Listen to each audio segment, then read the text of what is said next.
Thanks, Damon, for inviting me. It's a real pleasure to be here. I'll get right to it. I'm going to talk about a paper that I've co-written with Hazel Marcus and Peter Hall. It's in page-proof stage, so comments here can still be worked in, and I will appreciate that. I should also say that some of what I'm going to be talking about is informed by my work that I'm doing with Raj Chetty and the Opportunity Insights team, but none of these people, and I want to stress this, are responsible for what's going to transpire from here on in. I'm on my own in some respects. But I am going to start with a slide from Raj Chetty's work, which shows the extent to which the parental income into which the children are experiencing has effects on whether or not they get into the most selective of institutions. So the x-axis is just 100 bins reflecting the rank of one's parents. And you see that if you're so lucky as to be, say, in the highest percentile, you have a much better chance of getting into the most selective institutions than, of course, if you're in the bottom of the family income distribution. So in fact, there are more students from the top percentile in the most selective institutions than there are from the entire bottom 50 percentiles. We all know this, so I won't belabor it. What I want to talk about rather is how it came to be that money matters so much. And you might think it's a bit surprising because this is a country in which opportunity is sacred, and it's supposed to be that no matter how poor or well off your parents are, you should all children should have opportunities, right? We rehearse that a lot. But in fact, we allocate opportunity to those who have money. So how could this come to be? And I think the answer is we put opportunity on the market. It's on the market. And there's a neoliberal backdrop to this that kind of makes sense as to why we end up where we ended up. We have a commitment to put everything on the market, right? And so when there are opportunity conveying services, we put those on the market too, not because we have this generalized view that opportunity ought to be on the market, but for each and every service that has opportunity conveying implications, it's on the market, right? And then when you add that all up, all of a sudden, we put opportunity in general on the market. Not because we wanted necessarily to do that, but there's a local logic to it that put us where we are now. A cumulative effect of many smaller decisions. So I want to talk a bit about 3 zones in which we put opportunity on the market, and then I'll focus mainly on what we might do about it. So let me start with zone 1, early childhood. The big development here, over the long sweep of history, the big development is that we put early childhood education and childcare more generally, it's differentiated out of the family. It used to happen within the family, and now it happens outside of the family. You might think, now that's wonderful, right? Because if you want to get rid of family effects, wouldn't it be smart to get that function that's so consequential for later outcomes, get it out of the family, differentiate it out? The problem is it matters where it goes when you differentiate it out of the family. You can put it into the state sector, as many countries do, and then you might have a standardized product on offer that would be the same for all family origins, or you can put it on the market. Well, we put it mainly, not entirely, but mainly on the market. And so now you're going to have lots of price points, and it will cost more money to buy the high-quality variant of early childhood education and childcare, and we know that matters a lot for subsequent opportunities. So because when it differentiated out of the family, early childhood education, when it differentiated out of the family, it went on the market, it had the opportunity then, it meant then that people could buy the high-quality versions of early childhood education. Now you might say, no problem.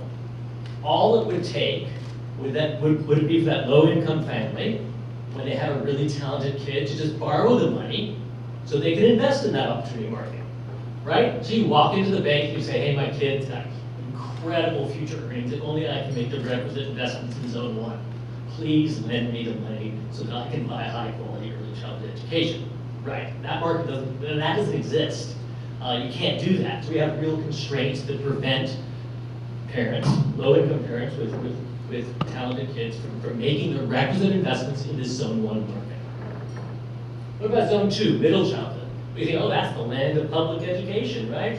Public primary and secondary schools. Surely that's A-okay. Well, of course, as Deirdre very nicely pointed out, not A-okay, because it's not really public education. If you want the high quality variant for which there's payoff, you gotta get into the right neighborhoods, and that takes money, right? You gotta either pay high-end rents so that you can get into the high quality public schools, or you have to take up the mortgage.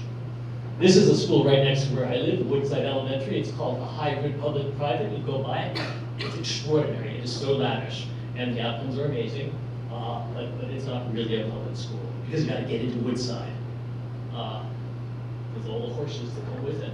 You got to get into Woodside to get into that school.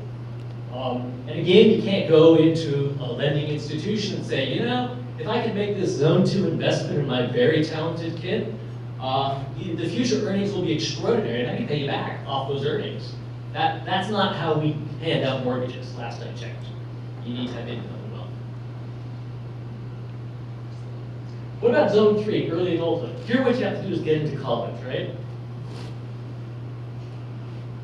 But the problem is it takes money, and lots of it, to build a resume that convinces those selected colleges that you have merit, right? This is just what we've been talking about. Zone 1, early childhood. You have to purchase high-quality childcare. You have the social sciences of parenting. You know that matters. You have to purchase high-quality childcare, high-quality preschool, high-amenity and stress-free neighborhoods. That takes money. Middle childhood, you got to purchase extracurricular activities, after-school training, SAT prep, high-quality private or public primary and secondary schools, maybe college consultants. At the end of the day, what is it? It's a money laundering operation. Money's converted into a winning resume, and then at universities like my own, we say, oh, there's so much merit embedded in that resume. Not just merit, boatloads of money in that resume, and it's recast as merit. So we often talk about, and Deirdre mentioned this, we often talk about borrowing constraints in Zone 3, but when it comes to selective institutions, we pretty much take that off the table. We say that when that thread the needle event happens and a low-income kid gets into a place like Stanford, we'll cover the costs. So it's not money, it's access. Very few low-income kids are getting into these institutions. It's easy to be generous when that generosity goes to so few.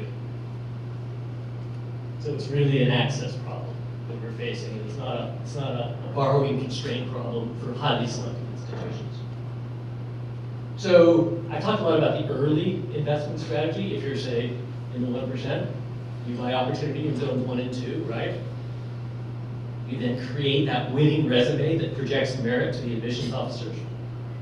It's an insidious process because it looks as if it's a meritocracy, right? We're just choosing these extraordinary resumes, right? But of course, it took a lot of money behind the scenes to build those resumes for your kids. That's the early investment strategy. That's what most of the 1% will do. There's another strategy called the late investment strategy. This is for people who are really rich, right? You can directly buy access to college via a donation. We have a lot of talk about that now, not in the legal form, but in the illegal side door, but there's also just a back door where you can directly buy access to college. It's separated, so it seems less unseemly, but it exists. But I would say don't put too fine a point on it as to how money matters. There are 3 strategies. There's early investment, there are 2 late investment strategies. It's all money. Okay? It's just different ways you can deploy your money. If you don't do it early, you're going to have to do it late. If you do it late, you can do legal or illegal. It's all money.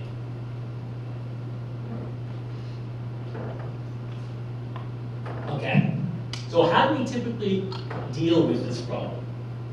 In thinking about how we might redress these problems? Well, we were talking maybe about redistribution.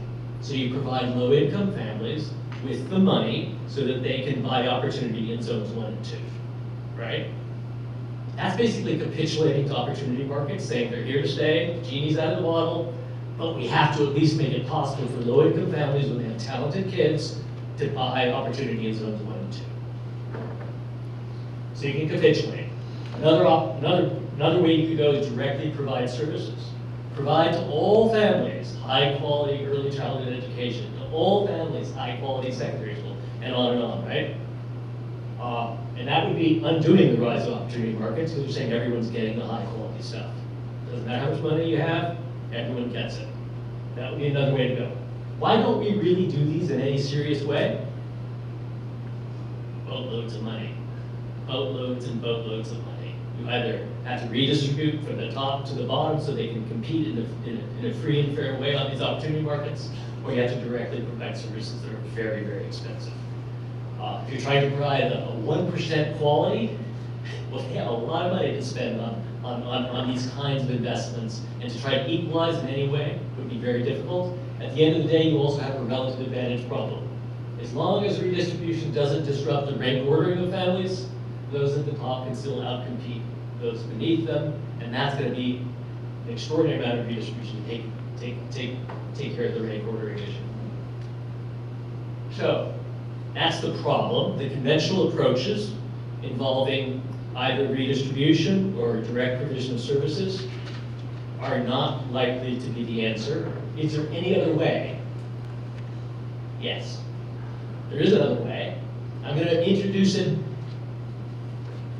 by talking about what Stanford, my place, might do, and then I'm going to talk about how that might lead to a norm cascade. Because who cares about Stanford? That's not enough. So even if it were to happen at Stanford, we would want to ask whether or not it might happen elsewhere. And I want to talk about how that norm cascade could happen. Okay, so how might it happen at Stanford? This third way that doesn't cost a cent, of course it does cost a little bit, but rounding your money. How might you do it? Well, you could take all the applicants to Stanford and put them into, say, just for purposes of illustration, put them into one of 5 buckets. If the kid comes from a bottom quintile family, you put them into bucket 1. If they're in the second quintile, bucket 2, third, fourth, and fifth. 5 buckets. There are kids who apply to Stanford from the bottom quintile. Not as many, of course, as from other quintiles, but there are. You just separate them out. And then you run the competition separately within each of these quintiles, right? So the bottom quintile competition can be understood as a competition among those kids whose parents had very little money to invest in them, right? And you run that competition, and you select, and here's what's critical, you select 20% of your admittees from that bottom quintile. We don't do that now. We saw that graph, right? Then you take the second quintile. That's understood as a competition among kids whose families had a middling amount of money to spend on them. And you take, again, 1/5 of your admitted students from that quintile. And so forth up to the top quintile. That can be understood as a competition in a resource-intensive environment, right? You take the winners from among those people who triumph within that environment, under that set of investment constraints. So what's the conceit behind this approach? I would say it's an incommensurate competition conceit. The conceit would be that the children selected from the bottom, in the context of having very few resources that could be lavished on them, that those kids who won in that competition would have won had they been in the high resource competition. They didn't have the opportunity to be in that competition, but they would have won that one too. Or you can think about it in Romerian terms, we're selecting the high effort children. And achievements only reveal effort after controlling for investments. Because what gets a lower return on effort when investments are low. So, how might you implement this? I'm going to just talk about 2 approaches. One that's holistic and one that's algorithmic. Here's the holistic approach. You could have the admissions officers at, say, Stanford concentrating on a single tranche. So you could have like an expert in the bottom quintile, right? And they come to learn and understand the types of achievement that can happen in the context of very low investments on the part of parents because they don't have the resources to make those investments. They're experts in bottom quintile achievement. And they make their holistic decisions as such experts. And then you have other admissions officers who are experts in the other 4 quintiles. And at the end of the day, you're going to make your selections in that holistic way, like controlling for family income. And a key point will be that considerations of racial and ethnic diversity are folded into this holistic review, as long as they're deemed legal. as they are now. Here's an alternative algorithmic approach. So that's the holistic approach.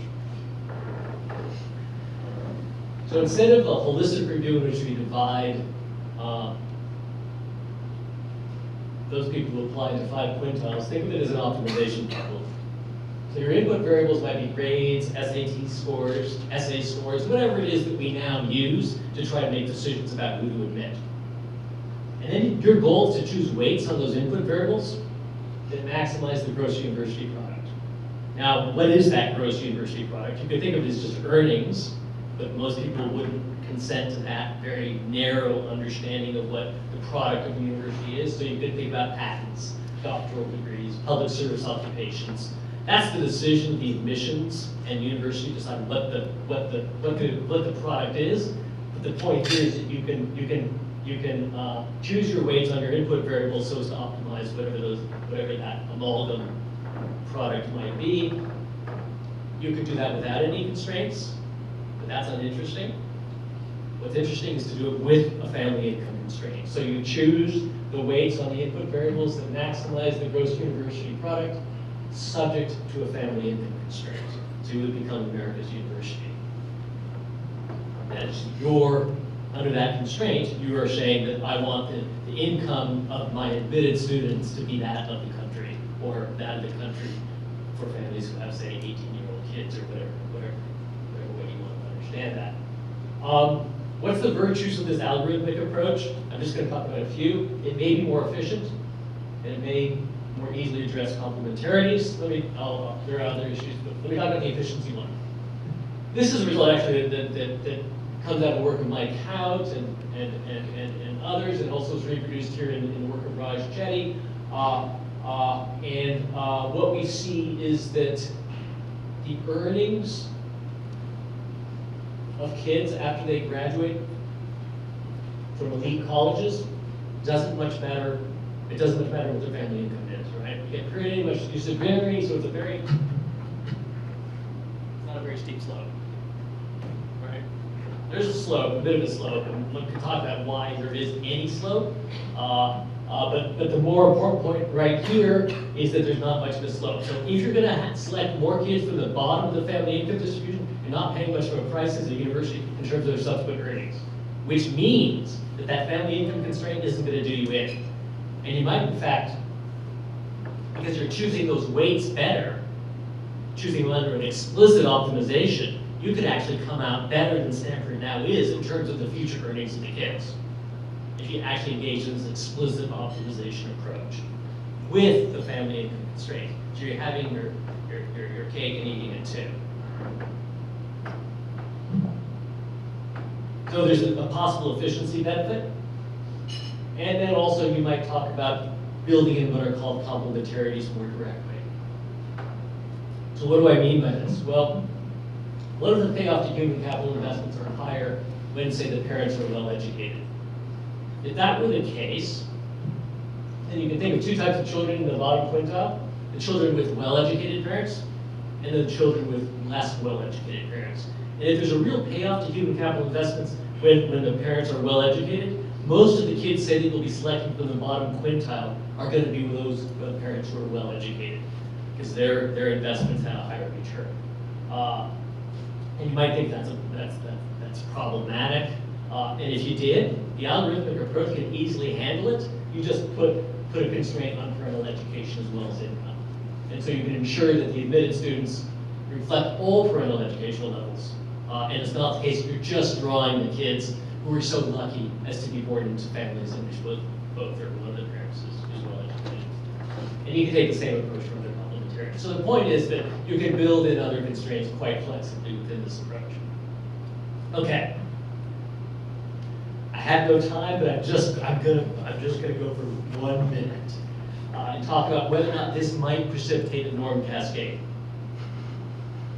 So the first step would be to convince, say, Stanford University, as I happen to be there, that they ought to do this, right? And you have a lot of arguments that are in play. I won't run through them. There are principled arguments. There are reputational arguments in which, elite universities are very much under attack, and this could be a gesture that would salvage the reputation and it might in the end have a payoff. But only if you were the first mover. It would do no good to Stanford if Harvard did it, and then we were just a follower. So we would say, hey, Stanford, we better get to it before someone else does it. Fear of God could be instilled.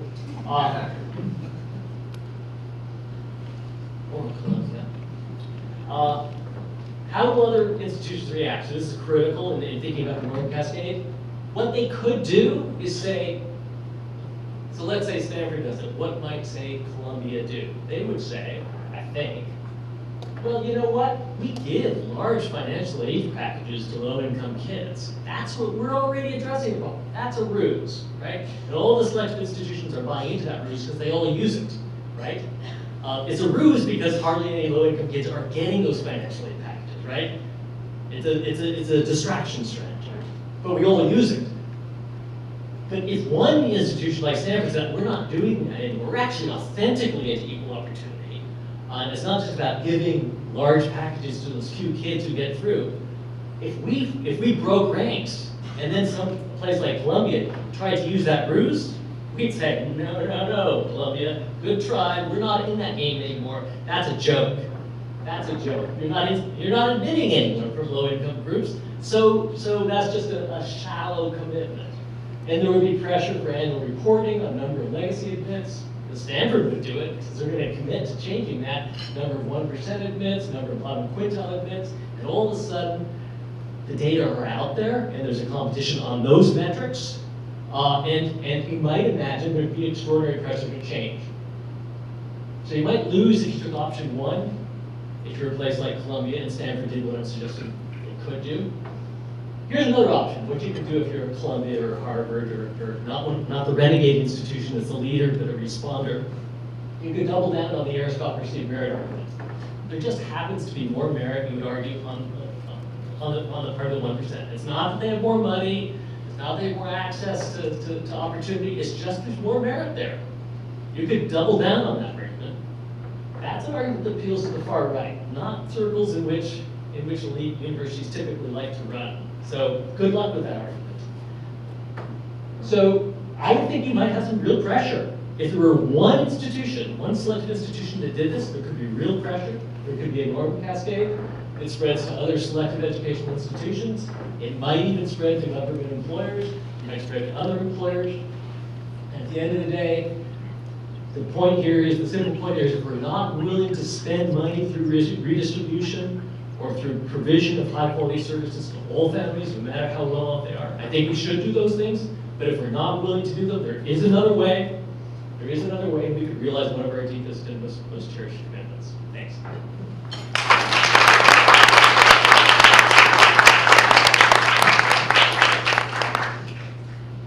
Questions? And for those in the back, there is a table up front. Where's the microphone?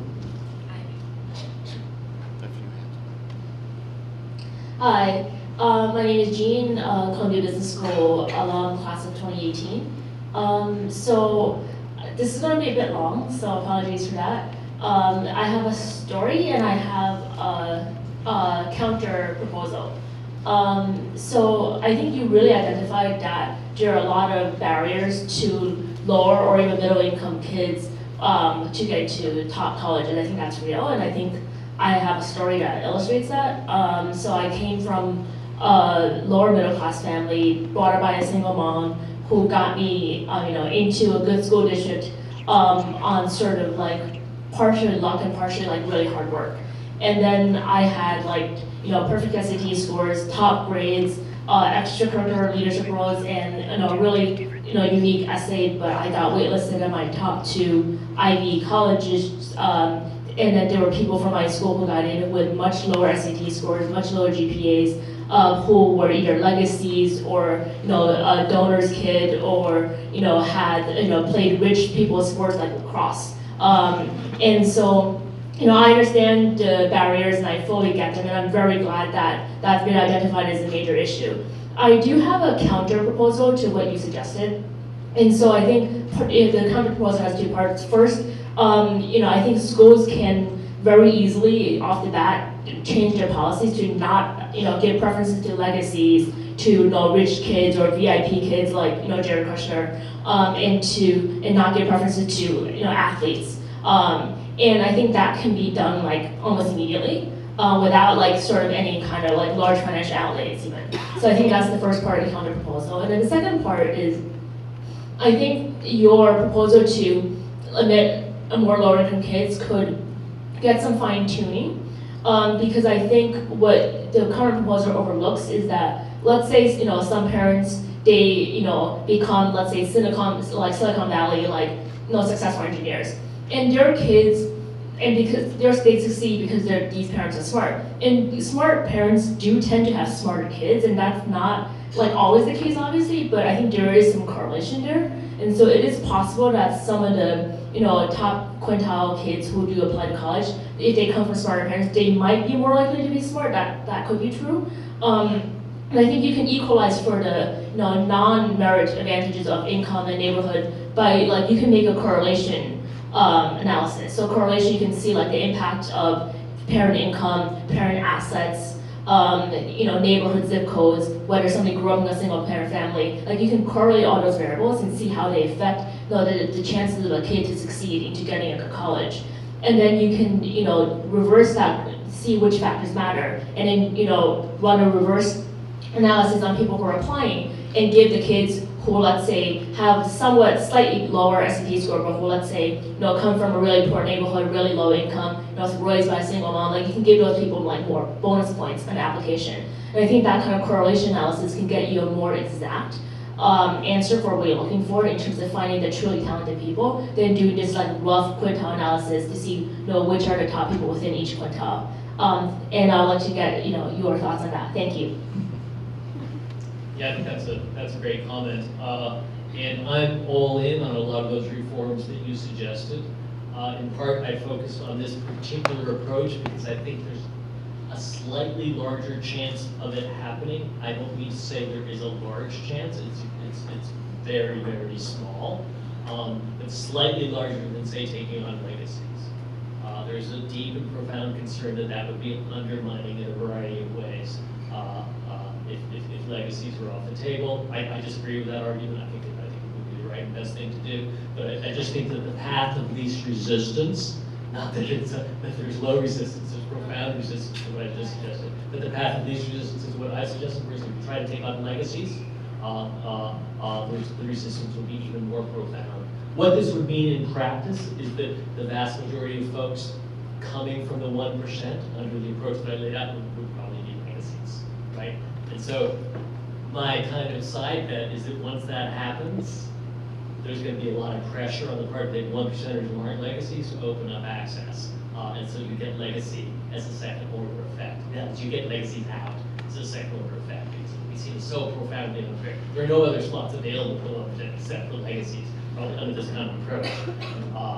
And so that would lead ultimately to what you're suggesting.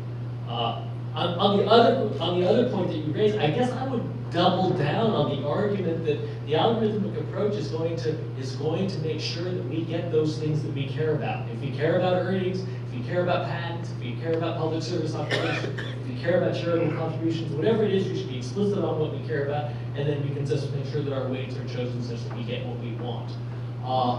And so, under the constraints that we also want, so that equal opportunity can be ensured. So I think some of your concerns are addressed through that approach. Not the holistic review perhaps as much, because you're not getting any optimization on the outcomes that I'm talking about, and that would be maybe a flaw with the holistic approach. But with the algorithmic, I think some of your concerns, which I think are totally on target, might be addressed. Does that mean I have to stop completely and totally? That's okay. Thank you.